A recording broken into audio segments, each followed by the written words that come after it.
everybody. Thank you so much for joining us today at the RIT podcast. It's Isaiah Diesel, joined with a very special guest today.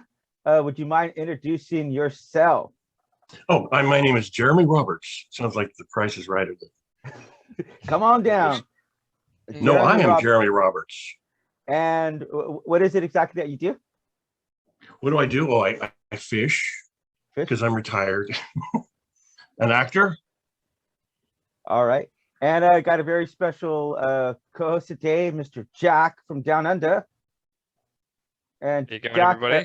how are you doing out there? Good. Before we get started, we have a lot of questions to ask you. But before we get started, we like to ask a friendly fire round. And this one will be a little bit more geared towards movies because that's what you do. So you ready for this friendly fire round? Does that mean I do it fast? No, we're just going to ask some lightning fast friendly questions. fire. Friendly fire, yeah. If you were going to get killed by any fictional horror character, who would you want to go down at the hands of? Wow. Oh, one of the questions I've never heard. I know it's a bizarre, random. Well, okay. The Riddler, probably. Okay, all right. Because I have a personal interest in why it's the Riddler, Frank Gorshin and all. But yeah, probably be him. Yeah, I was just watching that today. So you're an actor. Which character, I guess, did you find was really, really fun to actually play, like throughout your career? Oh, I thought of this. And it's really sad because it almost sounds arrogant and all because I can't pick because fortunately I got to do a lot of them and a lot of fun it was, every one of them. Mm-hmm. And I can't throw away the Star Trek because that was the biggest one, but man, because this is terrible. I got the hard question straight off the bat. Sorry about that, mate. Who do you believe are the top three, in your own opinion, greatest directors of all time? Well, I loved John Ford throughout my childhood. Okay. I love John Ford and Stanley Kubrick. And only because I guess I was in it, but I love Wes Craven. I would have said Quentin Tarantino, but I like Craven. Wes Craven. Yeah. Throw in a little horror. Yeah, you know what? So whenever I ask the horror question, everyone's always thrown off because they're like, what kind of question is that? And almost everybody says the Freddy Krueger. So that's Wes Craven. But real quick, The People Under the Stairs, that was one of the scariest movies I saw growing up. That and Children of the Corn.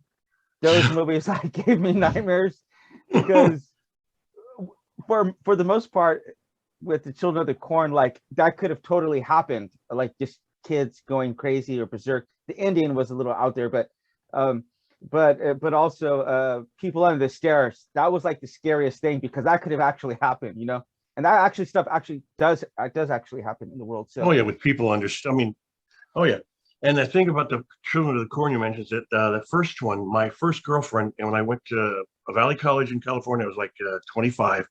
My first girlfriend, that's the one thing she did when she was younger. She was in Children of the Corn. You're kidding me. That's interesting. Yeah. She played one of the little girls in it. And I ended up falling in love with her and, but we didn't get married, but still. She was in Children of the Corn. That's why. That is a great story. All right. So if you wouldn't mind, what we like to do is if you could just give us like a 2-minute football drill. You guys, not football and soccer, because he's from Australia. So football as American football. A 2-minute warning. Just give a quick rundown of your history, and then you can talk about your early life or whatever, and then we'll get really deep into your career. Yo, when do I start? Now, okay. We're hitting time. Go. I never wanted to be an actor till I was 25. Did a favor for somebody in a tiny little street theater. Found it like God. I got to do this. Went to school. And I auditioned for American Conservatory Theater, one of the best in the country at the time. On St. Patrick's Day, 2 weeks later, I get accepted on April Fool's Day, which I thought was serious and funny. Someone's making a joke, but this isn't funny. But I got in. I made it through the whole class. I graduated with 4 years later with Annette Bening. When we were the two that graduated, went on to do Shakespeare in many places. and other plays. And then went to Hollywood, said it's time. And they told me I had to send 300 resumes to pictures and out to agents and casting directors. 300? Hundreds at the time. It was a composite. You had to do this. It's a whole different world now. But I went, Wow. well, that just arrogantly sounds a little bit hard. So I just did a showcase, and the agent came. Many of them watched it, saw me, brought me in, and 2 weeks later, I was robbing John Ritter in a sitcom called Hooperman, and boom. And then I kept doing it, and I wanted to be. I didn't ever want to be famous, which is odd for somebody who's in Hollywood.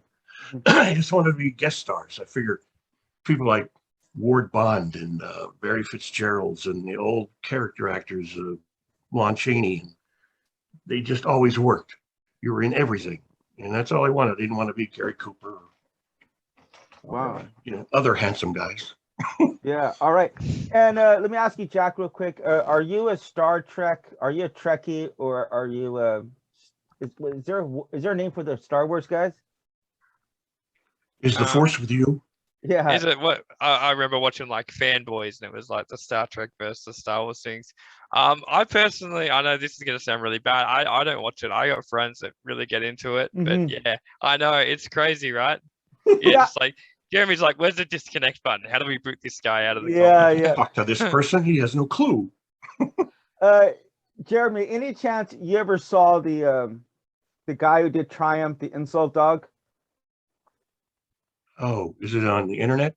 Um, Oh, wait, I do know Conan that. O'Brien. Conan O'Brien.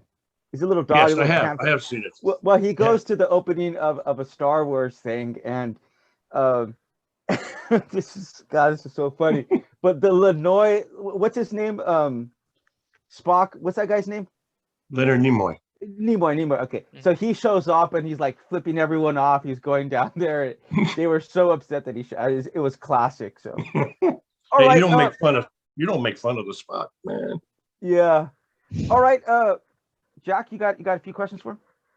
I guess so. Throughout your career, I mean, would you name 3 people that you just absolutely like humbled by, just get to meet, that just you would go and spend a day and have coffee with, like?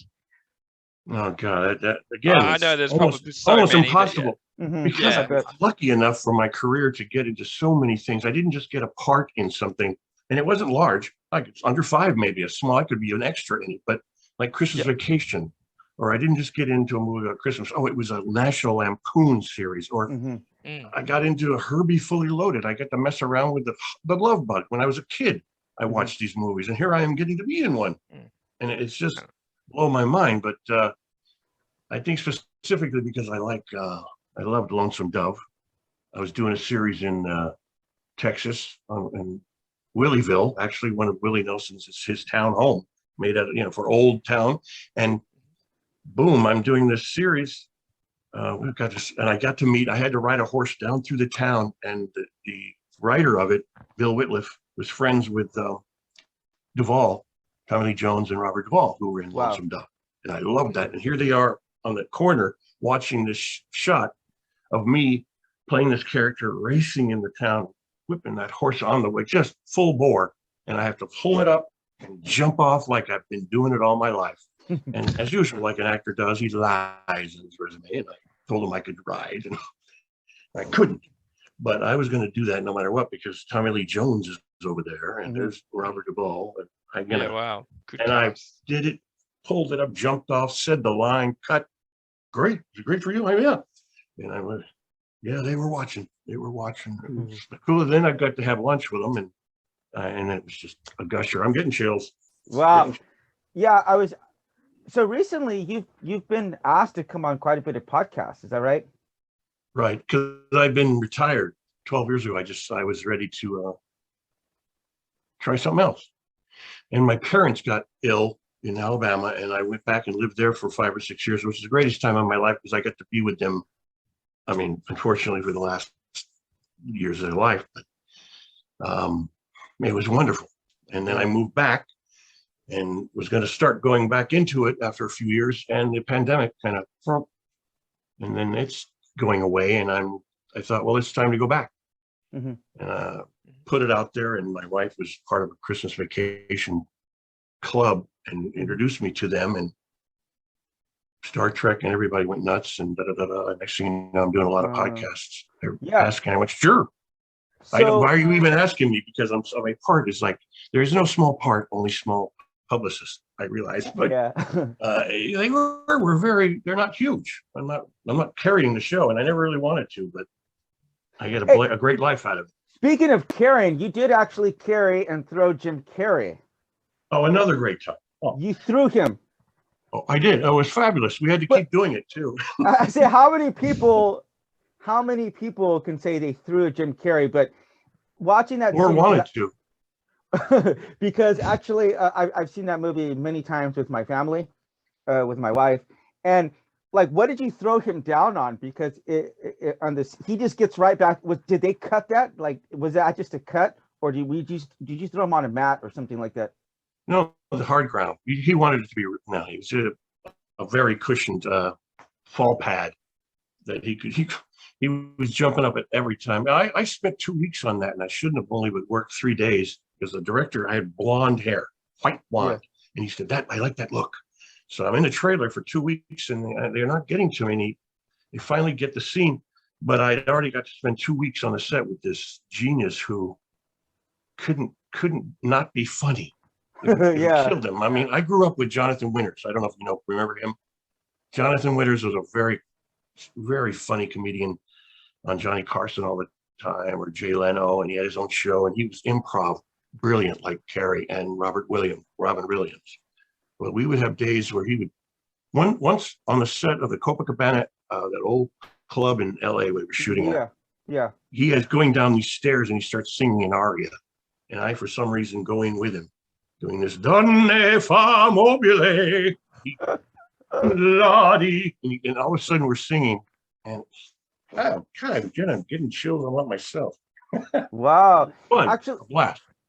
I went into Egypt actually, and right in the Sinai, the Sinai area right there, right when we crossed over from Israel, there's like this Egyptian like pharaoh like hotel. It's pretty cool. It's like a pyramid and everything, but they actually have like at the counter they have this picture of the owner and Jim Carrey, because apparently he went and stayed through there one night. So, all right, you got another one, Jack? I'm IMDbing you, like, everybody does. I had to also do myself, because I'd forgotten, because most of my career I had a problem watching myself. I just couldn't see it, because I would look at it and go, gosh, I suck. I know. I cannot act. What is wrong with me? But then they keep hiring me, so I said I can't be objective, obviously, so I just won't watch it. A lot of actors have that problem, but I'm getting over it more now, because I've had to go back and look, and people have questions about, because they find out, they go to IMDb, and instead of just Star Trek, they go, man, he was in all these shows I grew up with. I mean, that's right. And Buffy and blah blah. And you got dissed by Whoopi Goldberg. Yeah. She dissed you pretty hard. So what was that like? Can you tell us a little bit about, because actually but the nun after did come on to me. What was that?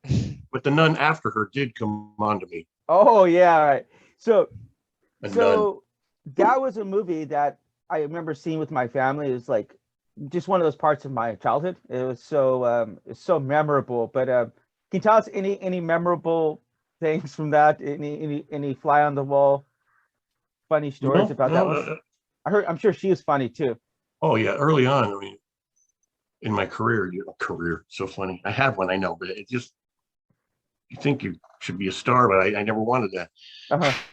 But I did. I never lost that feeling, the fan thing. So, because I always ended up meeting or working with amazing, huge. I mean, doing a scene with Dick Van Dyke. Come on, I'm freaking out, going, that's the guy that I'm gonna have to talk to him, freaking me out. So where were we going? What was the question? I got a question for you, Jeremy. When you started out in Hollywood, do you find it was competitive today, or even more competitive from when you sort of started out? Like, as in, you said you wanted to get back into it. I would say every actor you know, that would be aspirations to be in Hollywood. That's sort of the central place.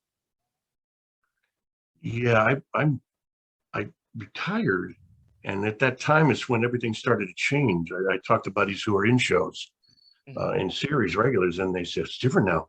You don't go and have an audition. You hold this phone and you have a green screen and you do this whole, and you do it at home, and there's no pictures and resumes. It's on it. Oh, I don't understand the whole internet thing. So it's new to me. So now I'm in this. I've never done this in my life. I didn't take interviews before because I wasn't, who would be interested? And all of a sudden now there's podcasts and more chance to get you out there. But I don't know how my agent was 15 years or 12 years ago. So I don't even know how to get one anymore. But I don't have a lack of, in the internet, my wife has heard something called We Auditions, and most of the actors that are still trying to work are in on it, and it helps them market. And it's new to me. I mean, okay, I'll do that, but I think I might have a resume that at least will help me a little bit to get in the door. I hope. Have you ever done any filming overseas at all? Oh, yeah. One of the best times. That was one of the reasons I love being an actor, because not to act, but you get to travel. And they pay for it. Send you first class and they pay you. Yeah. What is this? I know. Any chance you've ever seen Squid Games? No, but my wife and daughter are telling me I better get on it, because you better. They just adore it. They love it. We actually just interviewed 4 of the guys off of Squid Game. Yeah. Yeah, and for the characters, and one of the guys is named Jeffrey Giuliano. He does work here in Asia, but he was talking about how hard it is to get work in Hollywood versus here. So maybe I connect you with him. Maybe that's South Korea. I mean, South Korea is the place right now for film. We just won the best picture of the award. Right. Oscar with Parasite, and now Squid Game just became the highest grossing, or the highest streamed show of all time in like a month. Like that's kind of ridiculous. But you had actually mentioned that New Zealand was that you spent some time down there, and everything I've heard from everybody who's been there, it's been unequivocal. Everyone who has been to that country says that New Zealand is the most beautiful country they've ever seen. Yeah. So could you vouch? Oh yeah, I went there 4 times for the show, Hercules and Xena, 2 each, and great the people, and we traveled all over. It couldn't be any more beautiful, and we were ready to move. I mean, we tried. I was thinking I can work there as an actor, and then I kept working and kept going, so I couldn't leave, and then we just had children, and it's just your life goes on. And now we're not to bring politics into it, but the last 4 years we were ready to move. So if it doesn't get better, and we don't start seeing morality in people, then getting out, something's wrong. So you're in Hollywood at the moment, living there. Yeah, and up the coast, about an hour out of LA, Ventura. Yep. That's okay. That's near Santa Barbara. Off the 126, right? I think I just go up the coast, the one all the way. The 101, 101. You come back down to LA, the one. Yeah, my sister went to school in UCSB. So, and my younger sister went to the community college there, so I'm familiar with that area. But yeah, actually, so I didn't want to. We just change this up for a minute. We normally talk. So this podcast, it's not really. It's not a debate channel, but we also do like to talk about some other topics such as politics and religion. But we do so in like just a very respectful way. I normally have an atheist co-host, but my atheist co-host is actually in Scotland right now. So that's another beautiful place. I would love to That'll see show someday. So would you mind, would you, if you're, by the way, this is not live, so if you don't want to talk about anything, just say, I don't want to talk about that. But would you mind telling us if you have any kind of a political or religious affiliation, association? Like no, I'm kind of in the middle. I'm not an atheist. I grew up Methodist and had to go to church every Sunday, and they taught me how to hate it. And then, wow. Now I'm just a spiritual person, and I read a lot of English history and the Crusades, and it kind of turned me off to religion, church itself. And then, of course, priests come in and screw around, Right. ruin it all. So I'm a spiritual person, but I don't. My wife just found out she's Jewish more than she thought. So we're looking into that whole thing. Love the food. Just I got kidding. this tattoo right here. I got this. All right. My mom and I, we got matching tattoos over our hearts. And I do want to say this. I was listening to you talking about spending time with your parents, and you're saying, oh, that's kind of unfortunate. But man, I will tell you this. My mom, out of nowhere, died on my birthday here in South Korea. So it was like a double, triple whammy. One, your mom dying. Two, on your birthday. Three, when you're in another country. So I couldn't even, I had to get everything finalized here. It took me a week to even get back here. So like, we never really, if you got to spend that time with your mom, that is such a, I mean, I wish I would. I was just talking to someone just a couple of days ago. Well, actually just this morning, about how his wife's mom died, and in his house, but she was on hospice. And I said, well, that's just such an amazing that you had that, the last time.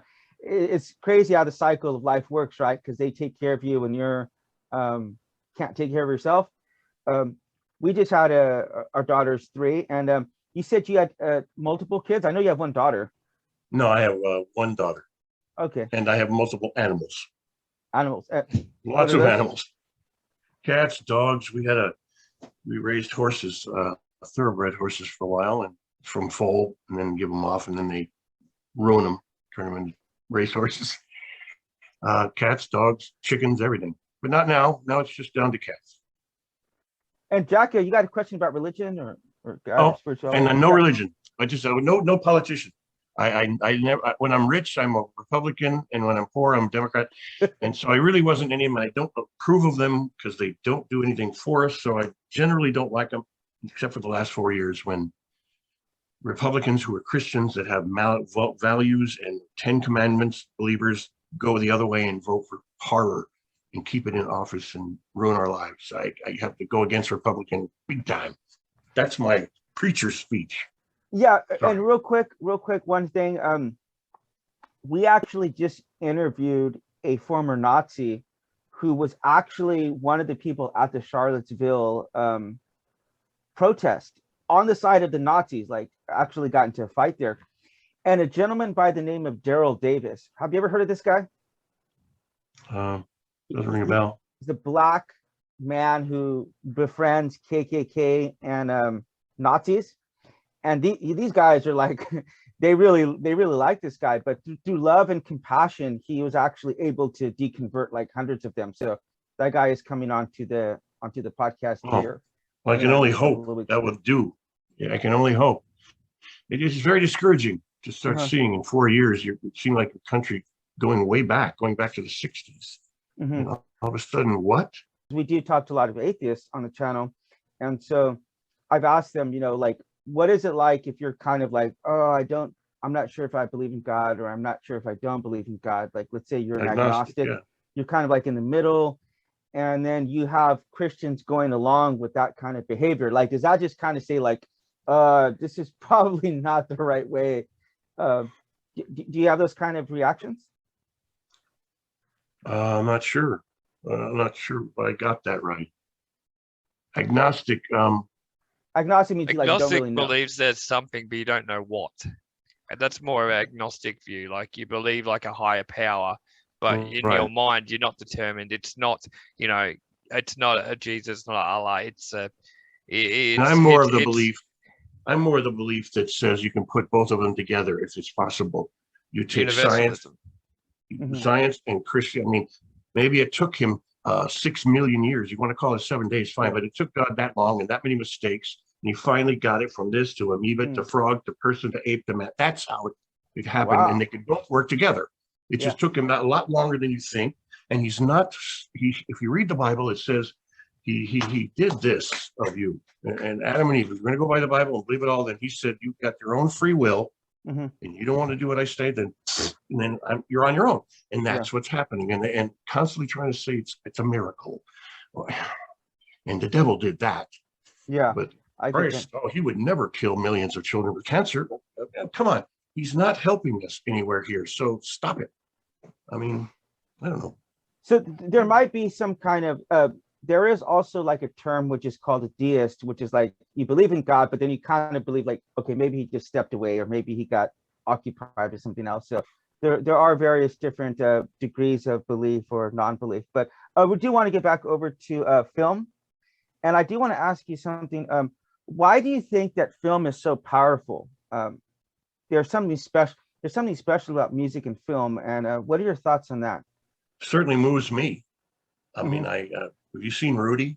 Is that one of your films? Yeah, Ever seen? yeah, Rudy. Yeah. I Yeah, can't I've not seen Rudy. Good fall movie. through that, but at the end just lose it or this is just because it's in my I got into that school acting I was telling you about, and right before that summer was coming out a musical called or a movie called Fame. I didn't know what it's about other than kids in school. I saw it and I believed in my soul that was what my schooling was going to be like. Every day I was going to be dancing, singing in the streets, and I was just so jacked up by that film that I got to San Francisco and it was exactly like it. Exactly. We didn't dance in the streets, but we danced in the classrooms. I learned tap, jazz, ballet. I mean, I was inspired by that movie, even though I was already going. But I mean, people love Love Actually. You watch that? It's filled with weepy Love Actually stuff. And why do people crying? Why do you feel so much when these scenes go by? It's a wonderful way to make people feel good. I don't know. Yeah. Otherwise.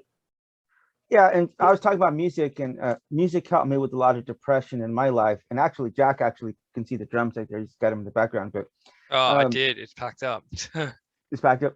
Well, but if you watch a movie like Braveheart, and whenever they have like there's a soundtrack, and it just makes you feel like what's going on in there.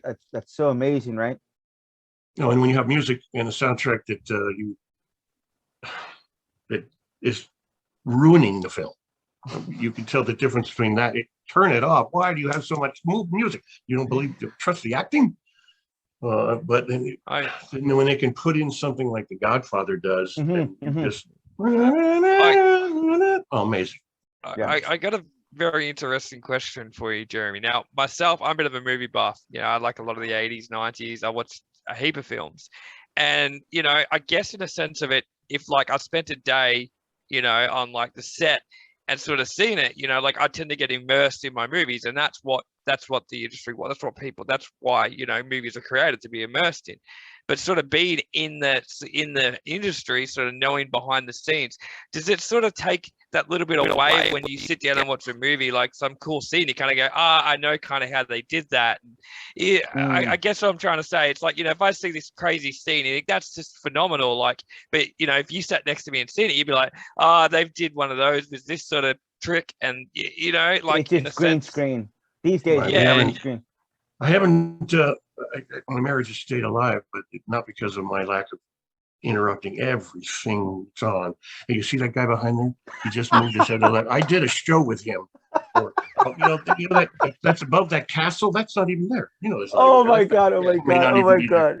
Then shut up. Get out. So then I have to shut it. So it'd go from like my friend saying, "Who's that guy?" and you'd have to fill them into someone in the industry going, it's like, that didn't really happen. Do you know how they've done that? It's sort of like the inside info. Like that guy didn't really get me. Don't ruin it. Yeah. So I guess, in a sense, like you watch like, a James Cameron movie or, something cool like that, you would see instantly how things are sort of done. Does that take away, like in a sense? Actually, no, I don't. Not me. I guess because I get to enjoy it on a whole other level, being in it, if I am. Or yeah, absolutely. So, no, actually not. Yeah, cool. I do have a habit. I think I probably would have been a good casting director, because I do this all the time. My wife hates it. She said, "I'll say, who does he look like?" And I'll give him some actor I'm pretty right most of the time. 70% of the time, I'll say, there's Clint Eastwood's son. I don't know that, but he looks just like him, and maybe he isn't, but most of the You'd be time I like, can catch up simply what's that guy been in? I've seen him in lots of things. It's like, sort of racks your because brain. he's one of me. It's what I do. It's what I want people to do when I kind of these clubs or Star Trek or something. When you're there as a Star Trek and they find out from IMDb that you've been in, like I said, there's so many other things. It's just. Yeah. And IMDb's a wonderful place because you watch a Oh. film, you're like, who is that? And then you find out they've been in that. It's actually really, it's fantastic. I've got a beef with them, and I've been sending little notes to them, see if they could change it. Because when they have it, they say, how many roles you've been in? 100 and some. I've been 113, but actually 143. And it makes a difference because they put you in, if they give you one role, let's say the practice. I did the practice. I did 3 episodes of it, playing the same character. So that should be one role. But other times I did 3 episodes, or 2 Xenas, different characters. I auditioned. They didn't just give it to me. I beat other guys out. I got the role. So I should get a part. I should have a name, an actual role on that one. That would mean my total would be about 143, much better than 113. Because, if they give you the part, then it shouldn't count. If you audition for it and win it, then you should actually get to count it. Instead of I did 10 parts, different parts on Xena. I did 10 different, auditioned and beat every one of them, but they only counted as one role when you're 10. Doesn't make sense. Let's start a petition. Come on.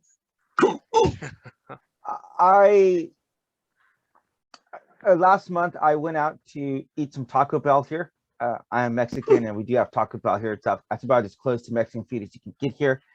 But I'm eating tacos with my buddy and I'm like, oh yeah, you got to see Squid Game. And he's like, dude, I'm in that. I'm like, what? He's like, yeah, pulls out his camera, starts showing me the picture. Well, it's going to blow your mind whenever you see it. But I've watched it. It's really good. Yeah, it is. And it really has good. nothing to do with calamari because I really don't care for Calamari. You know what? We do eat squid quite a bit here. I don't think it really does have anything. It has to do with the shape of the game. So I don't want to give away any spoilers. My daughter and my wife watch it. They told me I'm gonna have to see it, but they told me something. My daughter's boyfriend. She said, hey, my daughter's boyfriend doesn't cry. And this episode we just saw yesterday, he was weeping. We both were. You got to see it. I'm like, all Yeah. right. But anyway, he told me he saw himself go up like, he said it on there, just he wanted to make it into like the top 5,000 or something like that. But he went he went from way at the top, he had to prove that he was actually in there. And whenever we're interviewing these guys, that's what they were talking about. I've actually been in some it's like extra work here in South Korea a few times in a few movies. And actually one of the scenes, I'm not going to tell you what the scene, but you'll know this one, Jack, the red light, green light. I've actually been in that where they were playing the game. We're making a movie here about South Korea, about a South Korean winning the Boston Olympics. So, all right, I do have another question. Okay, what was your either most memorable, funny, or scary instances that you ever had while filming?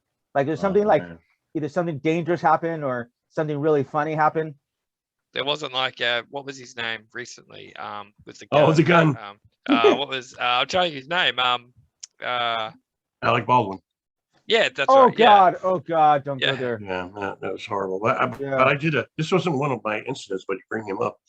I did The Marrying Man. It was a Neil Simon movie. And I played Bugsy Siegel's sidekick bad guy. And I had a fight scene with Alec Baldwin. And we'd worked it out with the stuntman and all, fight scene and blah, blah, blah. And he just leaned in a little bit too close once. And he chipped a tooth on my front tooth.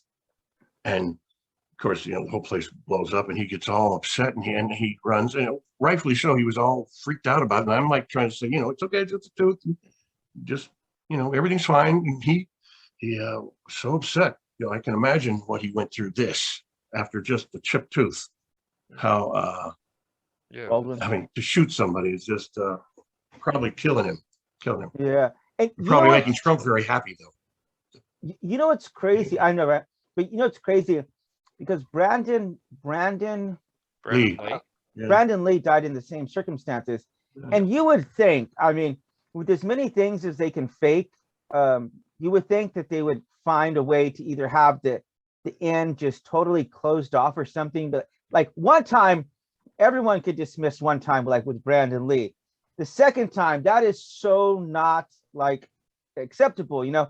And actually, with this movie, Squid Game, I try to tell people this here because I've had about like 10 of my friends murdered from guns in America. Oh.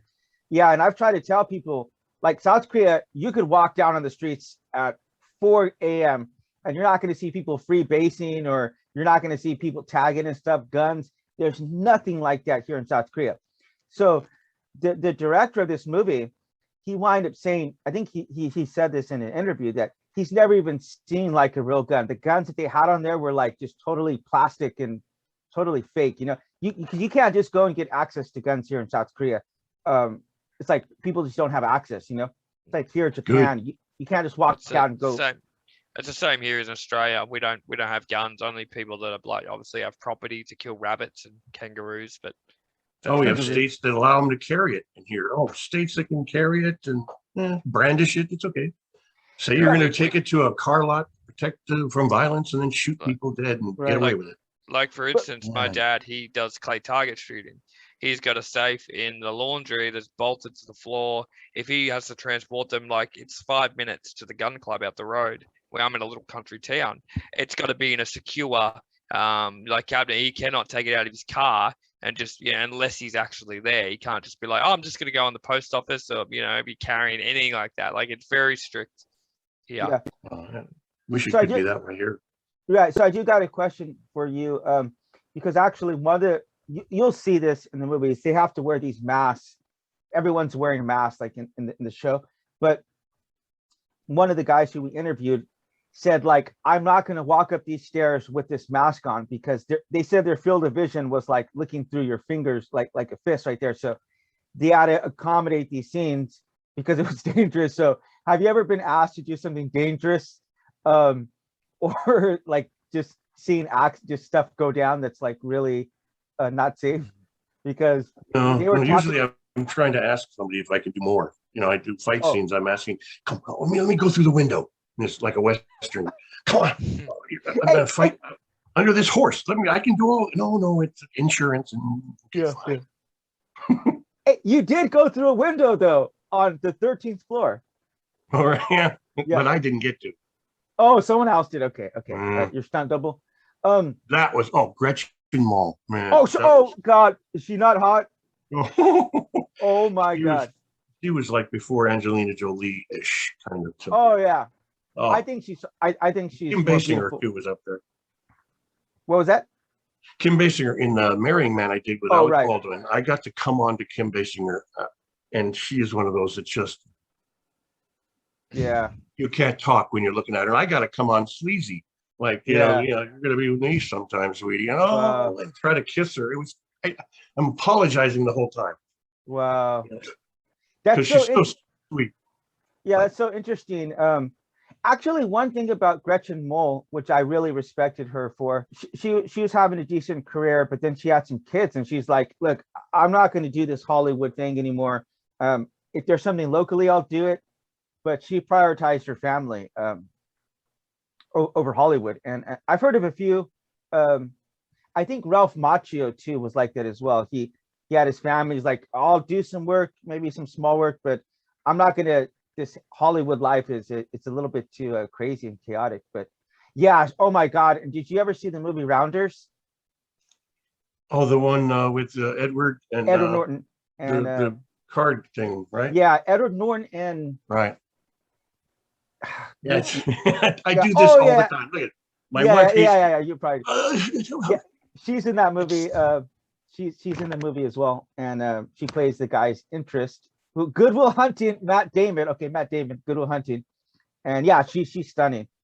But okay, you got another question, Jack? I'm just trying to think. If not, I have a few more. Yeah, I'll get back to the drawing board. Who would you want to play you in your biography, your biopic? Oh wow! If I were famous enough to get one, you mean? If there was really a reason to really make a film, I thought it would be a great film about me, although I'm not famous, but stories that would go on. And I don't know. I never had that asked. And this is weird. I'm not saying this for any reason, but when I've gone in and done, when you do looping, you have to go in and like go in and do there was a plane went over in a show and they can't have a plane because it's a Western. So you go in and you loop the voice over. I get to see myself on the screen, and then you put the mic on and you go, and you repeat the line because the plane can't go over in 1800. Right. Or they want to add a line or I did it. Oh, I'm off the subject, but very fully loaded. I had to go in because the director said, I need you to do this looping. And I went and thinking, oh no, you don't want to go in and have to say the line again because it won't sound real. Problem. But I get in there, he goes, I need you to, okay, right here. I need you to go, huh. What? I need you to say, huh. I said, okay. So I went, huh. Thank you. And $780. I went, oh, it took me $780? $780. Oh my God. How can I do this again in every film? I'm thinking I got to get a looping every time. I have to go in and do ADR work, audio, ADR, whatever that means. That's what it's what you have on your head, and they have you count you down. They click, you click, click, click. Then you speak, and that's when your mouth opens. It's a beautiful thing, Hollywood. Yeah. Full of fakery. Is that like around like the average for like extra work, like around $1,000? No, an extra work is 130 a day, I think. 130. Yeah, maybe 150. If you are featured, you get a little more. I never did extra, although I was thinking about it when I retired. When I came back, I thought if I don't come back and do it, because honestly, the acting made me nervous. You know, Really?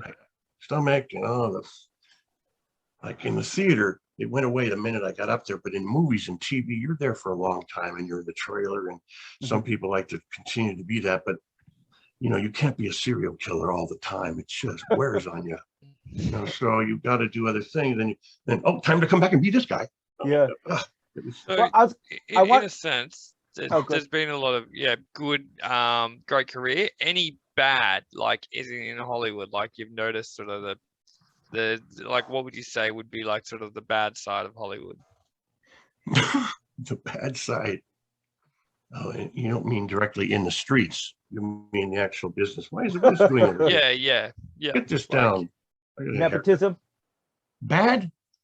Well, you know, there used to be a casting couch, and you know, actors will tell you that's horrible, but you know, just ask me once. Come on.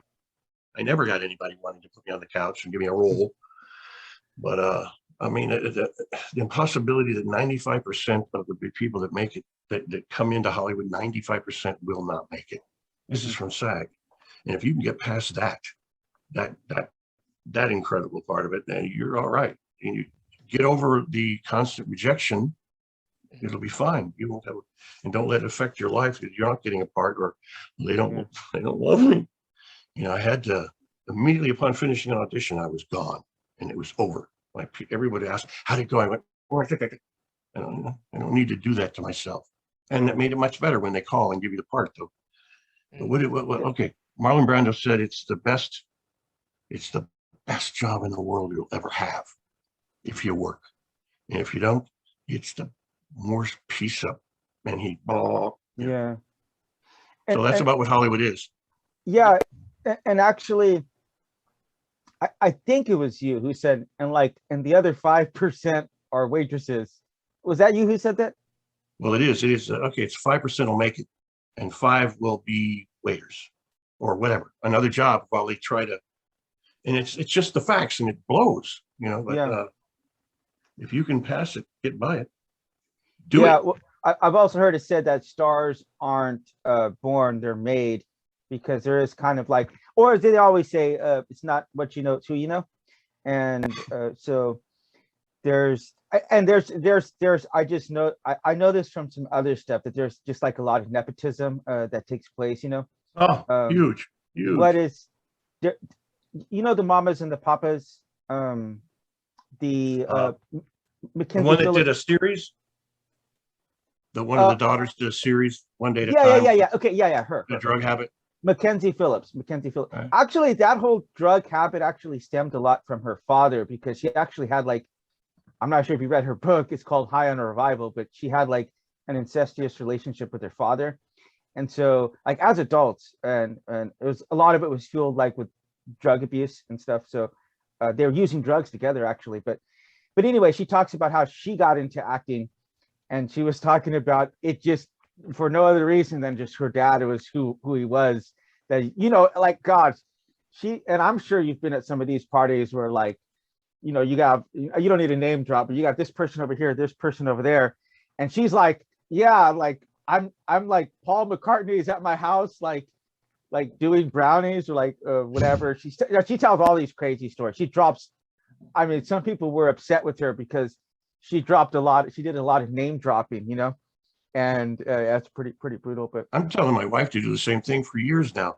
She grew up in Hollywood. She was started to be an actress, but she was an ice skater in ice capades when she was like under 16, and then blah blah blah, getting lost through her life, married and such. But because she's got so many instances. I mean, her mother was Haji. She did Russ Meyer films. Right.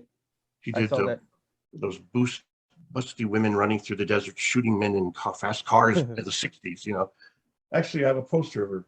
Faster Pussycat Kill Kill. Does that ring a bell to anyone? No, Oh, but it's like anyway. sexploitation.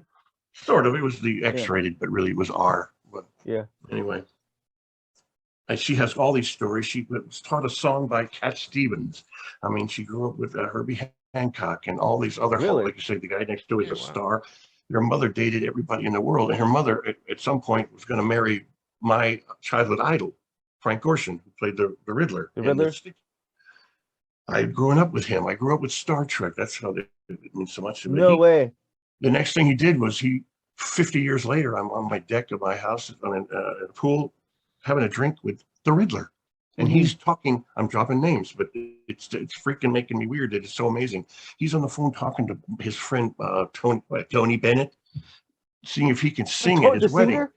The singer, yes, he would sing at his wedding to my mother-in-law. And I would have my father-in-law was going to be Frank Gorshin, the Riddler, and whom also the Riddler. He did a episode of Star Trek. He was the one with the white and black face. If you watched any of the early Star Trek, am I dating myself? Anyway, no. I was like, they couldn't understand because half of them was painted. The good and the black, the good and the bad, but this was my idol as a kid. I loved to watch him on Johnny Carson at night, and he'd do impressions. You know, Burt Lancaster, these famous stars, and I didn't want to be an impressionist, but little did I know, 50 years later, he's going to be my father-in-law. But then he smoked 5 packs a day, and he didn't make it. Died 10 years ago. Oh wow! Great talent, great talent. I do have kind of a little bit of a random question here, but if you could direct like any movie, or if you just had like a budget, someone just slapped you down and said like, you create up any idea in your mind, like have you ever thought about like, oh, if I got to make a movie, if I got to be behind the camera, like you ever thought about that? What would you want to do? No, it's a bummer. No, Never? I've seen them. I've seen what they have to do. I can't. I've witnessed it, and I don't think, no thanks. People say they think I could do it, but oh no, I seem to have an opinion about everything, and I could tell you if you stink, but I don't think I could tell you how to act better. So, and I don't think I would want to venture there. It's too much work, man. They're consumed. They could take 10 years to finish something. But if I had to, Clockwork Orange, probably. Yeah. Like, why would we make it again? It was so damn good. But and let me ask you this: have you really like never seen the movie The 13th Floor? Never seen it? Not totally. No. I told my wife I was trying to have to see it now, but I think I'm gonna have to watch myself, and then I just run away. Here's a spoiler: you die. So maybe you might not want to watch it. But I die 90% of the time. That's what I told my mom when she first saw me. I'm always dying. Yeah, so how many times have you died? Do you have any off the top of your head? How many? My daughter was 12 before she could appear on any show, because she'd always want to go on the set, and I'd be killing somebody or chopping some guy's head off or putting a tattoo on without anesthetic, or like, no, not today, darling. She got to go on Herbie Fully Loaded, because she got to skateboard with Lindsay Lohan and all. It was a light of her life. Really? Wow. Yeah, cool. She shut down a Disney production for about 15 minutes while she skateboarded with my daughter.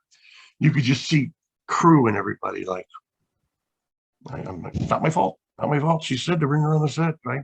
Wow. It was so cool of her. So I always No, have that a is little cool. respect. Who do you think's the funniest person that you've met? Hands Jim down. Carrey? Yeah, probably. Yeah. Whoopi? I'm sure she was funny too. She seemed a bit stern, like business-like then. So, and I'm not one to like buddy up and put my arm around and Mhm. say, "Hey, how you doing?" I'm like with the guys and with the women. I certainly wasn't going to talk to. I'm too shy. I couldn't walk into a room when I was a kid. I finally did acting when I was 25, and whoa, I can be anyone I want. And it sort of allowed me to speak more. Like this here was never going to happen. Oh, if I didn't act, I couldn't. And to go to comic book conventions or signings, and you're up there speaking, and there's 200, 300 people, and it's not as hard as it started out to in life. I couldn't walk into a room if there was a girl in it without red face and get out. But Really? then You're recently, my wife showed me some pictures of me when I was younger, and this is something I never even knew. Look at this guy. wow, he's handsome. Is that this guy is freaking handsome? Yeah. And you're 6'3", so that's kind of All these, I should have been a model, but right. I never saw myself this way because there are always bad guys and you're hideous. Or I did watch shows when I got to put on makeup because I could hide. Mhm. That's so that's so interesting, Jeremy. And do you can you attribute any part of this to growing up in Alabama, because that's very different, quite a bit different. You're born in Alabama, correct? Only born. Okay, so Only where did you born. grow up then? At 2 years old, I have 9 uncles and aunts, and they all tried to take me away from my mother. Really? In 1954, you're not born without a father because you're B word? yeah. So she hightailed it on a greyhound, 2 in the morning when I was about 2. Didn't tell him, all the way across country to Hollywood, and I grew up in downtown Hollywood. So you In grew up Hollywood there? itself. Oh yeah. I Okay, was on so Alexandria and Sunset, Santa Monica. Yeah. okay, so then there couldn't be any part of that. But do you think that any of the um, maybe maybe growing up without it with an absent father, did that contribute to maybe a lower self-esteem that that you couldn't, that the acting helped you? It seems like it helped you on a personal Obviously it level. did. Yeah. Oh yeah, it did. But the self-esteem thing, I found myself, realizing later on, the shows I watched. And since I was at my mother's wedding when I was 7.5, she met my father, and he was my stepdad forever, all the way to the end. And he was always Bert to me. I knew he wasn't my dad. So I have a whole other story about what my dad was. But so growing up, I watched Andy Griffith, fatherless. He has no wife. I watched The Rifleman. He has a single father, no mother. Corchopetti's father. I watched all these shows that seemed to be missing a mother figure because I had one, I guess, and they were all big, great father figures. John Wayne, of course, was huge. So I guess I was looking for a dad, maybe, when I was a kid. Yeah, because, and I hate to get too deep on this, but I watched some of your other interviews, and I'm like, I heard you saying about wanting to blend in the back, and then at some point you're like, oh, I wish I would have gone after some of the bigger roles. And after hearing you say what you've said and seeing those pictures, I'm like, it's kind of like bizarre. You wouldn't have gotten a lot bigger. Like it seems like maybe if you'd have had that desire, or maybe the confidence, because I can tell you this from doing this podcast. I actually, a lot of times, and Jack has seen me drinking on camera because I have to do it to build up my self-confidence. So I will watch some of these episodes 20 times, and I will critique every little pause, every little stutter. I mean, it's obsessive for me. but then again, you know, Yourself will what be was that? yourself. You'll be looking at yourself 20 times and criticizing yourself or the Yeah. person. Oh, mostly myself.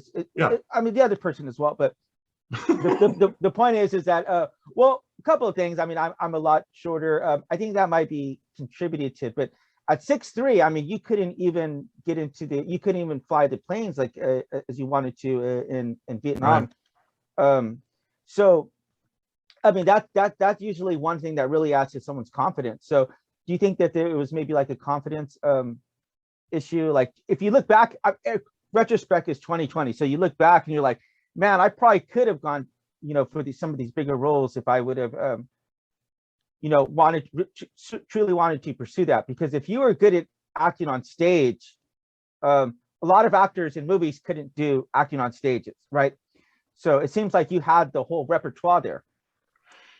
Yeah, I think what might have happened is when I mentioned it all sort of happened to me. Unlike most people have to struggle, it just I kept getting. So of course I would go on and get more. But the agent I had was known, the Gage Group, very well known. He was the guest star agent. If you wanted a good guest star, not good, I'm saying that, a good guest star, you go to him. So you immediately get good people. And so I immediately got the job, and they kind of pigeonholed me as their bad guy, not as a bad thing. And I never had the ambition maybe to say, I can do more. They should be working harder. Hey, like most people would do, most actors would be honor agents and they would be, you know, you need to get me done. But I kept getting work. So I went, well, I brought the boat. What am I complaining about? But then I look back now and I think, you know, I only read for one series in front of network. And I went all the way to network and I read, and the guy who ended up getting it was, you've seen the Goldbergs? No. You know, that sitcom? He's a well-known comic actor and it was a huge series and he got it, which is okay. But I got this immediate, you're going to get $36,000 a week. You're going to some huge amount. I'm dreaming. Oh, it's happening. I didn't get it. I read for Tarantino 3 times for Reservoir Dogs. And the last time was with Michael Madsen. It was between us two. And obviously Michael got it. Yeah. So I was always getting a little, if I got a chance, I got that close. But I didn't get that one I really wanted. I thought I would have had Michael Madsen's career then, I guess. But he's a good guy. I liked his sister. His sister? I had a crush on her. I got to meet her, so I couldn't date her because I was too scared. Again. You mind if I ask you how long you've been married now? 26 years. 26 I think years? we were married on the day that they in Santa Barbara, the day they let O.J. Simpson off. So really? Oh my God! How do you not quite memorable? But I always forget it. I always seem to. What year is it? Oh, I was. And how old's your daughter?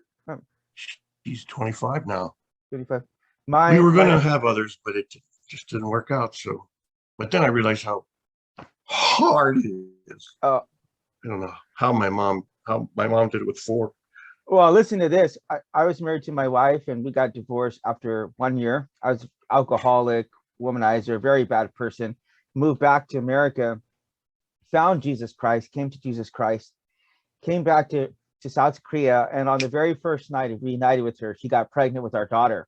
So now our daughter is almost 4.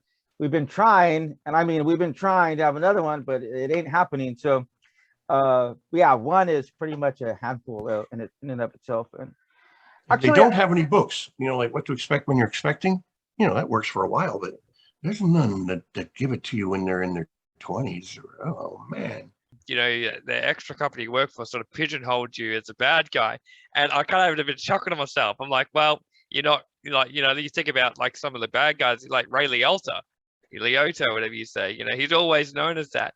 You know, did you sort of feel at the point in your career that, you know, there was certain stuff that you kept coming up that you were like, I don't want to be seen in that sort of role? Or, I mean, did you have a lot of say over a lot of the roles that sort of came your way? And I pretty much said yes to anything, unless it was less than where I had already worked myself too.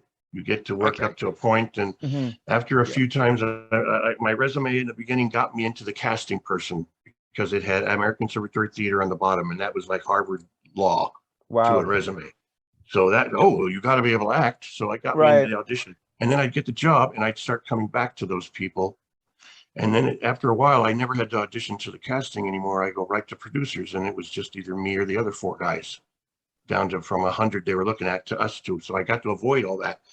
And but you would, what was the point again? That's where I go. Sorry. Just saying, like, you got sort of pigeonholed into certain sort of roles, like, was that something that you sort of, was sort of always, like play a bad guy, or, play like these sort of roles? Was it something that you sort of, had a lot of control over, like, or generally, as you said? Well, I was saying that I had said yes to everything except, okay, now I remember why I said that.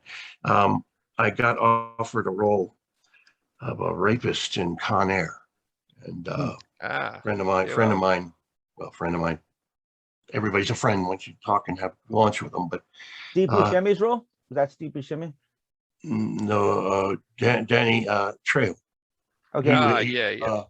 And then when I read a script, it was a rape scene, and I had heard from friends who had done that Jodie Foster movie where they rape her in a bar years ago. I can't remember the name, but it was just, they said they were seeing psychiatrists. She never had to go anywhere and talk to any doctor about it. It was okay with her. She was, so what?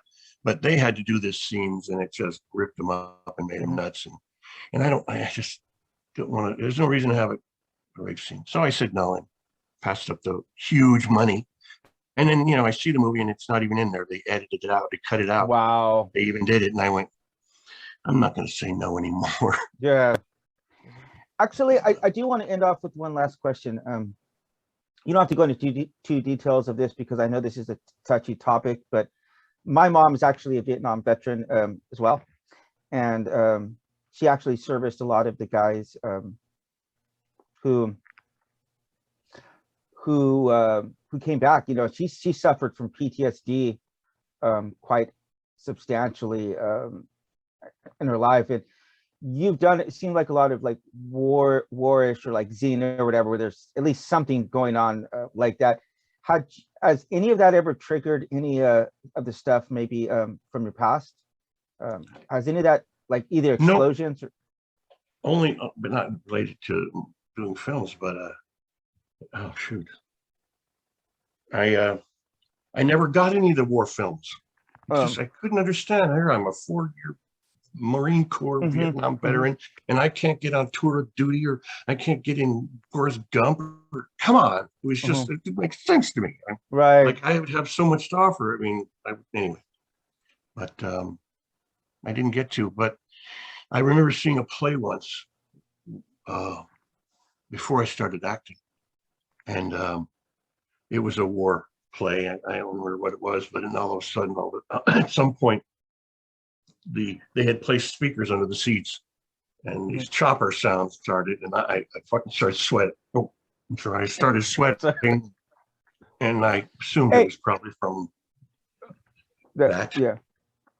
Just so you know, down in Australia, the F word is not even a curse word. It's like a comma. It's a placeholder for the next sentence to start. Isn't that right, Jack? That's exactly right. We're very vulgar sort of people down here. Oh, here in California, we say like. They say like a lot. Yeah. Everything like. I sort of seen a meme, where you can call your best friend something vulgar and it's okay. Like, that's just because it's like, it's just like saying, yeah, how you going? And if you call a mate, then it's like, hey, they're doing something bad. But right. yeah, actually, the people from the UK, they like to always act like they're all civilized and everything. But man, you talk to those guys they use words that we won't even use in America, pretty bad ones. Reminds me of that tirade in Christmas Vacation. You remember that one? Yeah. He starts freaking out, Griswold, saying every vile word that came. That took a lot of takes. So that was hilarious. I'm a big fan of Chevy Chase. That would have been awesome. Hey, Jeremy. Did I tell you? Did you hear that story about that? How I added a line to that show? You know that one? Oh, good. No, please tell us. Yeah, the line is when I jump in the very end in the Christmas Vacation and I point the Mhm. gun at them and I say freeze, and then Beverly Angela's got her hand on Chevy Chase's crotch and everybody just freezes. Mhm. And I'm talking to him, and I don't know how we got into it. He found out he was like played golf on the computer, and he had one in his trailer, and he said, "Come on in, play with me. No one will play with me." Sounds freaky, but yeah. So we're playing this golf game, and I just start thinking of the scene, and he go, I just mentioned it. He said, it'd be funny when they're all crashing in and they're running down the steps, and I'm pointing the gun myself, freeze. My guys freeze, Mhm. and I have to yell, "Not you, them." And he said, "That's hilarious." I went, "Oh, thanks." He goes out and tells the director. He goes and tells the director, and director Jeremiah Chechik says, "I don't, doesn't really fit." But and Chevy goes, "It's funny. I know funny." And it's in. He walked off to his trailer. He was great. It was Yeah, great. yeah. Of course, I thought it was never going to work again. It was never going to work for this guy, certainly. Wow. Because he looked over at me and like, No. "Thanks." But I did, and people love it. So Well, Jeremy, I really want to thank you for your time today. I feel like I could probably ask you questions for like the next 2 hours, just because Yeah. people from the outsiders, they hear the questions, and the people who you've been. I mean, I heard some stories with Brad Pitt. You're the first person you told he's gonna propose to Angelina Jolie or Johnny Depp or whatever. I'm serious. We could talk for hours, but we really want to thank you for your time. And actually, we've just started to support a nonprofit organization who helps single mothers here in South Korea. The kind of thing that you're talking about with your mom, I mean, here it's like just culturally, it's culturally just not acceptable. So they might like not ever talk to their daughters again. And so part of that's understandable. They want to really discourage that. But then the other side of that, there's a very human side of that, which is women with their kids with no one to help them, And so this organization just does stuff like something very simple, like just babysitting their kids so they could go out and do some ordinary stuff like that. It's called Kumfa, actually. So we're going to make a donation in your name to there, because one of the one of the VIPs from Squid Game, he actually did start talking about that, about what it was like growing up as a single in the home of a single mom. And then my mom, to be a non-veteran, I was telling you about, she was actually a single mother for a time. So before she met my father. So we really want to thank you for your time, and oh, some sure, very, it was a blast. very Had a good funny time. stories. Those Good are some time. very great stories. I wish I had another 2 hours to talk to you. I would talk to you because it's so fun. But yeah, anyway, that being Okay. said, Let me get a tell drink us and I'll. how we can find you online. Oh, my wife does all that. JeremyRoberts.com. I haven't even looked at that site, but there's a Facebook, Jeremy Roberts Official. Mhm. She's posting stuff all the time. I put pictures and Right. Yeah. Oh, We'll put links to all that in here. And yeah, thank you for joining us today. And sure. we want to thank you for joining us today at RG Podcast. You can check us out at www.rgpodcast.com. Check us out on Instagram, Facebook, Twitter, Spotify, just about anywhere you can find someone, you can find us. So we look forward to seeing you back again. And thank you for your time. Goodbye. And Cool. thank you to your mom. Thank you.